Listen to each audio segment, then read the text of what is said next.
Summary. 5 Pebbles starts the procedure to get rid of Hunter's rot. Chapter 21 Procedure. Hunter groaned quietly as he slowly opened his eyes, trying to take in his surroundings. All he could see was a white ceiling and a bright light, so bright it burned his eyes for a few moments. There was a familiar warmth in his side, the warmth of fur, and he purred instinctively at the feeling.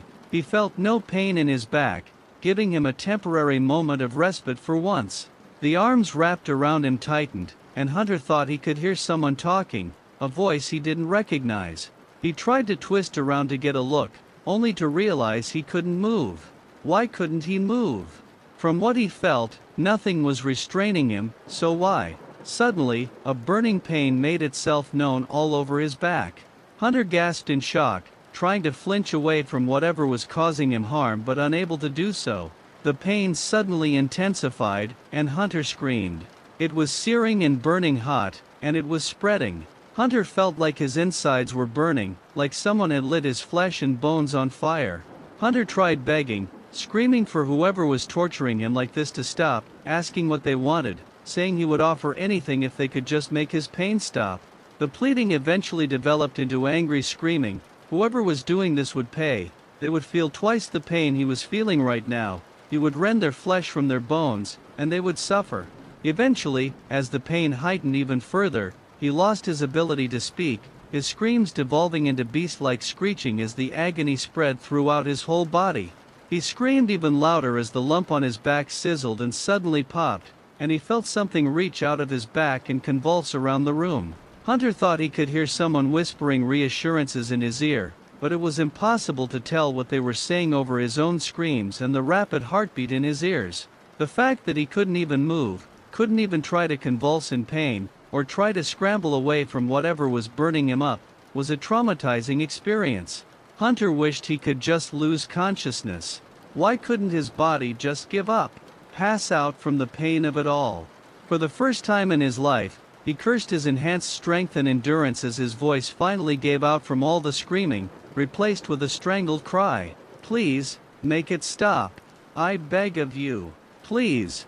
Hunter thought that as he started crying, through the agonizing pain, he could feel a rough tongue run through his fur, but it was hard to derive any intended comfort from the action considering the situation he was currently in. Artificer considered herself to have a strong constitution, both in body and spirit. She had seen her fair share of pain, blood, gore, and anguish. She was unflappable, strengthened by the things she'd seen. In her mind, nothing else could disturb her. But she hadn't seen anything like this, her friends suspended in the air, Hunter screaming his heart out as Pebbles directed some sort of controlled lightning onto him, Survivor cuddling into his side in an attempt at comfort, catching a few burns but not caring in the slightest. Glimmer was sitting next to her, chirping in distress and running around the walls, like she was trying to find a way to climb up to reach Hunter. The red slugcat's screams constantly shifted from incoherent screams that were pleading, bargaining, and asking for the pain to stop to angry screams consisting of threats and violence. After a moment, the pain seemed to intensify even further, and Hunter's screams became animalistic, holding no meaning behind them other than to showcase the amount of agony he was in. Artificer felt sick to her stomach, so she turned away and looked at a nearby wall instead, dropping her spear, shutting her eyes tight, and covering her ears with her paws. She felt the drone tapping against her leg, perhaps an attempt at comfort? Whatever it was trying to do, it wasn't working. She whined as she pushed on her ears. She didn't want to see or hear more of this. Yet despite her attempts, the screams of her friend were still so loud that she could hear them no matter what she did. She felt Glimmer crawl up next to her, nuzzling into her fur in an attempt at comfort. Artificer responded by picking up the mouse and hugging the little creature close, being careful not to squeeze the fragile mouse too tightly. Please just finish the procedure already, he's suffered enough. Artificer thought as she whimpered, curling up on the floor. She had to physically hold herself back from hurling the nearby explosive spear at 5 Pebbles. Her instinct to protect her friends was trying to take over her rational thoughts. As badly as she wanted the brutal, barbaric surgery to end, trying to stop it halfway through would probably just make everything worse. Eventually she snarled and bit down on her arm, using the pain to try to ground herself, to focus, and to quell the rage building inside her. It's fine, it has to almost be over, right? It'll be fine. It'll be fine. She started telling herself this over and over, repeating it like a mantra, because it had to be over soon, right? Survivor curled even tighter around Hunter as his mate's screams ramped up even further, the previous warbled speech devolving into howls of agony. He could barely feel the small burns inflicted upon different parts of his body, completely uncaring of anything else but being there for his suffering mate. He could clearly see the odd electricity 5 pebbles directed towards Hunter burning through the lumps on his back and, even deeper still, doing all it could to burn through the roots the illness had planted. Survivor flinched as the biggest lump on Hunter's back popped like a water snail, a flesh-colored tentacle reaching out of the open wound, convulsing as it tried to escape its fate. The electricity was focused on the appendage, and Survivor could have sworn he heard the thing screech before sizzling up, turning into ash, and spreading into the air. Despite the stress he felt from hearing and practically feeling his mate's brutal agony, he felt some satisfaction knowing the intruder in his mate's body was suffering as well. In fact, probably suffering even worse, considering Hunter would go on to live while the parasite would no doubt die off completely, having failed at taking over its host. He yelped as a particularly strong spark of electricity touched him, burning his skin, but if anything, he clambered onto Hunter's form harder. 5 pebbles had done him the favor of not holding him up.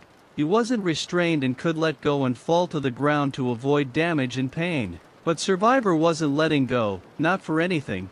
He wasn't letting go until his mate was free from his illness and back to normal. After all, the Slugcats had made a promise to each other. Survivor would stick by Hunter's side for anything, especially for something like this. If 5 pebbles had a functioning stomach and could feel sick, he would probably be feeling the urge to throw up right about now. The red beast's feral screams of agony were horrifying. He could feel the little beast struggling against his hold with ferocious strength, a strength he had never experienced before. He stayed focused, however. One tiny slip-up could spell a horrible death for the little creature, and add to that the risk of the little white beast getting horribly hurt as well. 5 pebbles once again felt amazed at the creature's willingness to stay close to their companion. Even as parts of its white fur were singed and its skin burned, it refused to leave the other side. It was very surprising when the rot cyst popped and a tentacle reached out, attempting to save itself from its host. It seemed the little beasts came at the perfect time, just one cycle more, and the red creature would have probably been consumed by the rot entirely. With disgust, he directed much of his energy towards eradicating the tentacle. It squirmed and convulsed as he electrified it, eventually burning it to a crisp, then to ash, just to be completely sure. The little creature's agonized howls eventually devolved into pained whimpering and sobbing. Either its voice had completely given out or the beast simply had lost the energy to properly scream. He was surprised the creature's consciousness hadn't given out yet, despite the horrifying agony it was no doubt going through. To 5 pebbles' relief, his scanning of the creature's body eventually revealed what he had been working towards. The little beast was almost completely free of the rot. The one part he couldn't take out was a very small cluster close to the creature's heart. Trying to eradicate that last piece was too risky, so he turned off the electricity, considering the procedure finished. He had at least managed to buy the little beast a considerable amount of time, at least a few hundred more cycles of just minor symptoms. Slowly, 5 pebbles lowered the exhausted beast to the ground, the white one holding on the whole time and vibrating loudly. Once fully released, the red beast felt completely limp, breathing heavily but no longer with a wheeze. 5 pebbles watched as the white one chirped repeatedly, giving the prone beast licks all over with its coarse tongue. The red beast eventually responded by vibrating and chirping weakly. After a while, the little maroon-colored ruffian and the lantern mouse walked up and joined the others, the ruffian rumbling loudly and the mouse squeaking as they snuggled in with the other two. All things considered, that could have gone worse. 5 pebbles eventually said, his voice slightly lined with static, a sign of exertion in iterators. The little ruffian looked up at him, giving him a glare. He responded by crossing his arms and tilting his head. "Oh, don't look at me like that, little beast," he yelled, the ruffian growling and getting to her feet. "I saved your friend, I'll have you know. Without my help, they wouldn't have lived through another cycle." The maroon beast hissed, snarling, and baring her teeth. 5 Pebbles sighed. What was he doing? Arguing with a dumb beast that probably could barely understand intention, let alone reasoning. With a hum, he decided it might be a good time to put his citizens to work. About your duty as a citizen. As soon as the words left his mouth, the beast's eye seemed to light up with something like realization. With a huff, the beast straightened its back and looked directly at him. 5 Pebbles tilted his head as the beast started meowing and chirping, gesturing wildly with its arms. After a while of this, it seemed to remember he couldn't understand it, and it growled in frustration. Next, it moved on to charades. He sighed as the creature started making odd gestures, trying to use its paws to show him something, snarling in frustration when he gave its attempt a confused look. One of its attempts was to spread its fingers out on its paws and put their paws on either side of their heads, making odd chirping noises. Scavengers, yes. I know, that's what I am sending you to take care of. 5 Pebbles snarked, getting frustrated with these games. The ruffian growled, hitting its tail to the floor, which radiated small but quite loud explosions. The beast tried again, making the same gestures as last time, but this time making a motion like putting something on their head. A hat, or crown, maybe? Scavenger King, he asked, and the beast's eyes lit up, and she made a kind of motion with her paw. 5 Pebbles hummed. The little beast wanted to go after the king of the scavengers. But the scavengers didn't have a king, they had local leaders and operated in different tribes. So what she must be asking for is, you want to know if you can find the local scavenger chieftain on my can, he said, and the little ruffian chirped happily, jumping up and exploding mid-air, doing a backflip before landing on the ground and smirking. The little beast seemed to have a personal reason for going on their massacre then. 5 Pebbles thought as he huffed. Every scavenger tribe will have one, chances are high that you'll find them at the top of my can. The beast made a noise akin to chuckling, its fur sizzling slightly. If you defeat the chieftain in combat, you should be able to convince the whole tribe to leave my city.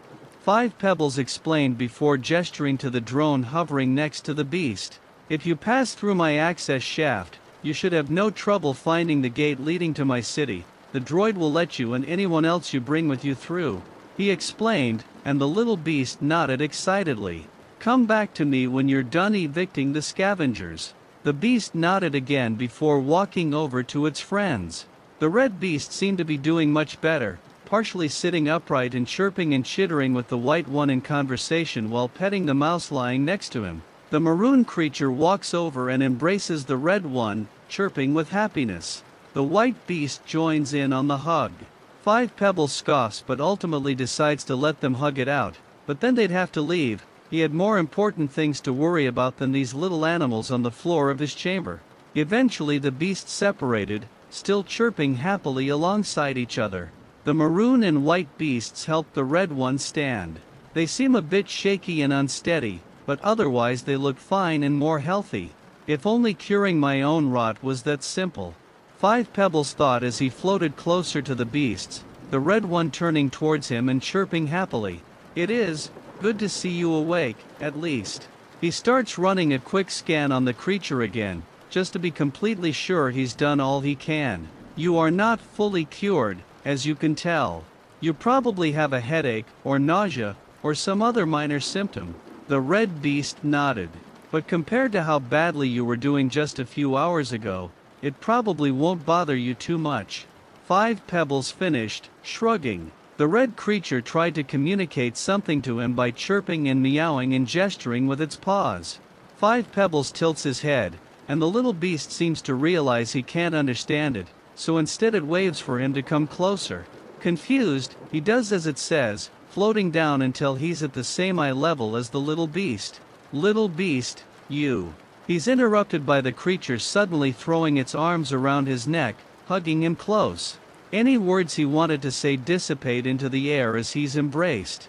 The beast's fur is rough but warm as the little creature starts rumbling loudly, its body vibrating against him. Another pair of arms wrap around his torso, and he glances down to see the white beast looking up at him, chirping happily and smiling. Even the lantern mouse joins in, jumping up and hugging his leg.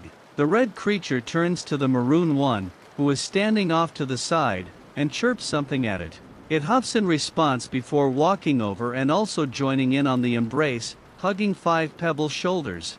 He is completely unsure of how to respond, his processors running into overdrive as he feels his puppet overheating. It had been so long since he had gotten a hug, he'd forgotten how it felt to just be held like this. After some time, the beast slowly backed out of the embrace, the red creature chirping happily at him again. His puppet slowly cools down to its optimal temperature as he slowly floats upward. I suppose that is one way of showing gratitude. He says his voice is shaky. Thank you, little creatures. He corrects his voice, trying to regain some of his dignity. As I told the maroon-colored ruffian, make sure you all leave through the access shaft. 5 Pebbles points to the pipe. The beasts all look in that direction and chirp in what he hopes is understanding. It's a far safer path than frolicking through my memory arrays. With a wave of his arm, he turns the gravity off in the chamber, sending the creatures floating into the air with a surprised chirp. Best of luck to you all, little creatures.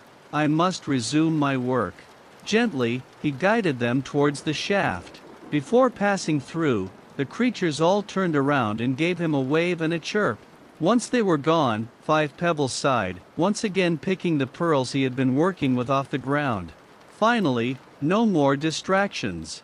He thought, blatantly ignoring the pang of sadness he felt as he realized he was alone once again. Hopping out of the pipe, the slugcats reach what 5 Pebbles called the access shaft. A long corridor greets them as they are once again floating through the air. As they grab onto poles and start launching themselves through the air, Hunter grunts in frustration. He'd just gotten back his ability to properly move around without feeling sick to his stomach all the time, and he has to swim through the air? He wants to run, jump, and roll around on the ground.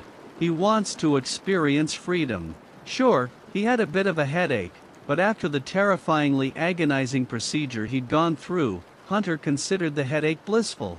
Eventually they reach poles leading up to a pipe, which they climb through into the next room. More poles, more climbing as they start moving up. Hunter feels the floatiness slowly but surely dissipate.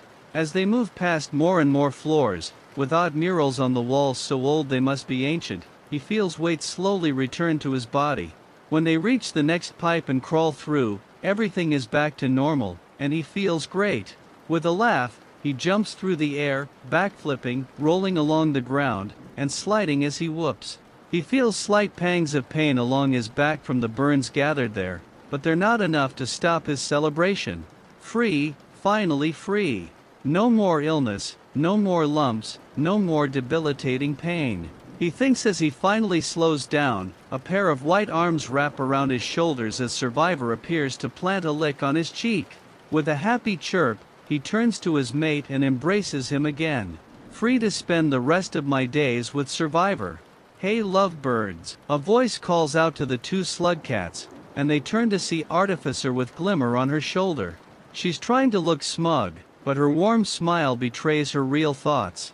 There's a shelter right down here. I'm going down there to rest now, but if you 2 want to snuggle some more, that's all good. She laughs jokingly as Hunter feels his face redden. Survivor turns red too, hiding his face with his paws in embarrassment. When they eventually recover, the 2 mates join Artificer in the shelter. Thankfully, it's quite spacious, all things considered. Exhaustion catches up with Hunter quick, and as he curls up on the floor, he is quickly joined by Survivor, Glimmer, and Artificer, and the creatures all cuddle together, purring and chirping. Finally, life can move on. Hunter thinks as he finally closes his eyes and falls asleep. Artificer stares up at the gate in front of her, the Citizen ID drone beeping and holographically pointing an arrow at its entrance. I know, just wait a second. She thought as she batted at it in frustration. Well, at least she knew the drone would work to pass through then. With a sigh, she turned to her friends. They were standing close, paw in paw. Hunter looked much better after getting some sleep. His eyes were no longer sunken deep into his head. He no longer winced any time he moved a limb, and he no longer suffered convulsions. The only proof that was left of his infection was the patch of scarred tissue along his back, but that was a small price to pay for a longer and more fulfilling life. It was time to say goodbye then. She had already said goodbye to Glimmer, the little mouse chirping sadly and hugging her close. After the last cycle's escapades, Glimmer wanted to stay near the shelter, having had enough excitement for a time. "You don't have to go alone, you know," Hunter said, his voice quiet and hoarse from the last cycle. "We can come with you if you want." Survivor nodded in agreement. "I'm sorry, you too, but this is something I have to handle on my own," she replied, both slugcats nodding in understanding. Survivor stepped forward and pulled her into a hug, rubbing her back with his paw. "You better be careful," he whispered, tightening his hold slightly. "Don't worry, kid. I'll be fine," she chuckled, patting his back as they pulled out of the embrace. Hunter stepped forward next, rubbing his arm nervously. You will come back, right?" he asked with sadness in his voice. "After you're done, you'll come find us." He looked at her hopefully, and she wrapped her arms around him. "Once I've exacted my revenge, I'll seek you out." Hunter wrapped his arms around her, a sob escaping him. "I promise," she added, nuzzling into his fur. After a moment, Hunter backed out of the embrace and stepped back. Survivor stepped up next to him and rubbed his back comfortingly. With a deep sigh, Artificer turned around and stepped through the gate.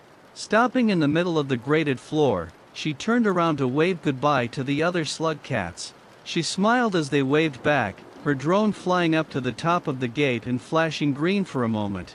Eventually, the gate whirred to life, closing in front of her as the two slugcats got hidden from her view. Artificer turned back around as the gate went through its process. She studied her weapons, making sure her spear was properly wired to explode and making sure the piece of rubble in her other hand was thoroughly covered in her explosive spit. Satisfied, she cracked the joints in her neck and stretched her limbs before snarling. A wicked grin spread across her face as the gate opened up. "Death has come for you, pup killers." Exiting the pipe, Survivor and Hunter came out of the side of Five Pebbles Can. They were very high up, and the view was extraordinary. Survivor stepped closer to the edge, took a seat on the ground, and stared in awe.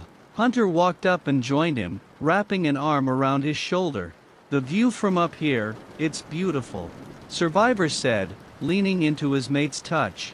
"It is," Hunter responded, pointing at the square superstructures in the distance. "Look at all those iterator cans." Survivor hummed, tilting his head up to the sun and closing his eyes, basking in the warmth. The two slugcats sat there for a while, uncaring of all the time they wasted into the cycle. They were far above the rain clouds, and when they wanted to hibernate, they would just backtrack to Glimmer, eat from the popcorn plant, and go to sleep in the nearby shelter. After everything they'd been through, the two seemed to agree non-verbally that they needed some time to relax. After a bit longer, Hunter coughed, having to clear his hoarse throat before speaking to be properly heard, and turned to look at Survivor. "So, what's next?" he asked, Survivor turning his head to look him in the eyes. "Five Pebbles said he gave your brother directions to this ascension. Do you think he went there?" Survivor hummed, scrunching his face up in thought for a moment before shaking his head. "No, I don't think so," he eventually said, looking at the sun again. "I know my brother, he's too happy and carefree to really care about this infinite cycle we're all stuck in. I don't think he would care much for ascension." Hunter hummed, turning towards the sun as well. "Then maybe we can find the way to your colony." Survivor turned to look at him, surprised. "But I barely have any idea where it is. I've combed through nearly all regions and found nothing," he responded, and Hunter chuckled lightly in response. "Nearly all regions?" he asked, turning to look at the white slugcat, who looked away in slight embarrassment. "I never went through that farm arrays Area 5 Pebbles talked about. The weird worms in the ground gave me the heebie-jeebies." Hunter laughed, hugging his mate closer. "Yeah, that region's not fun," he mumbled, and Survivor looked at him curiously. "But I've traveled through it. I had to get here. I know the area quite well." Turning to Survivor, he winked. "Maybe we can explore the underground region too, he asked, purring. "Sounds like a plan." Survivor purred back as they both turned towards the sun once again. They sat, enjoying each other's company, until the sun went down and darkness fell. Rain clouds being below them felt a bit odd for the two, but also exciting. Only when it almost got too dark to see anything did the two mates decide to travel back, fetch Glimmer to eat some popcorn, and finally cuddle up inside the shelter. Within moments, the two fell asleep, their white and red fur snuggled close, their tails intertwined on the floor as they snoozed. The next cycles were important, after all.